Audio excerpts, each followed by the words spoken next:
এবারের ঈদে নোয়াখালীর মধ্যে কারা কারা ফুড ফরেস্ট রেস্টুরেন্টে গিয়েছো? এরকম ভিডিও আরো দেখতে চাইলে আমার চ্যানেলটাকে ফলো দিয়ে আমার পাশে থাকতে পারো।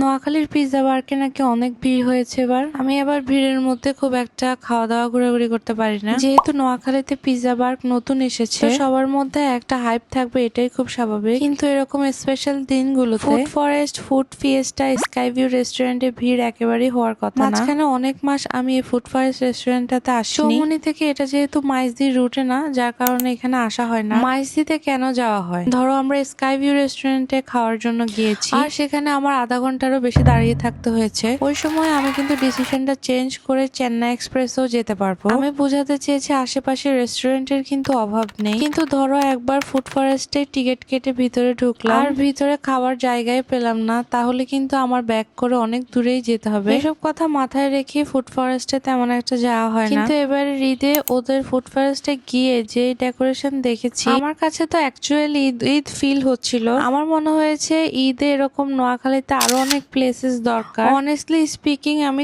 2 ঘন্টার মতো দাঁড়িয়েছিলাম, কিন্তু এক একটা জায়গা এক এক ভাবে ডেকোরেশন করা দেখে আমি একটু বোর হইনি। আমার কাছে তো বেশ ভালো লেগেছে, এবং 2 ঘন্টায়ও আমি ওদের পুরো লোকেশনটা ভালোভাবে ভিজিট করতে পারিনি। তাহলে এবার বুঝো কি পরিমাণে বড় এই প্লেসটা। তোমরা যারা নোয়াখালীর মধ্যে আছো, ঈদে ঘোরার জন্য জায়গা খুঁজতেছো, আমি বলবো ফুড ফরেস্টে চলে যাও, অনেক মজা পাবা। সেখানে গিয়ে আমি কি কি খাবার ট্রাই করেছি সেটা নিয়ে নেক্সট আরেকটা ভিডিও মেক করব।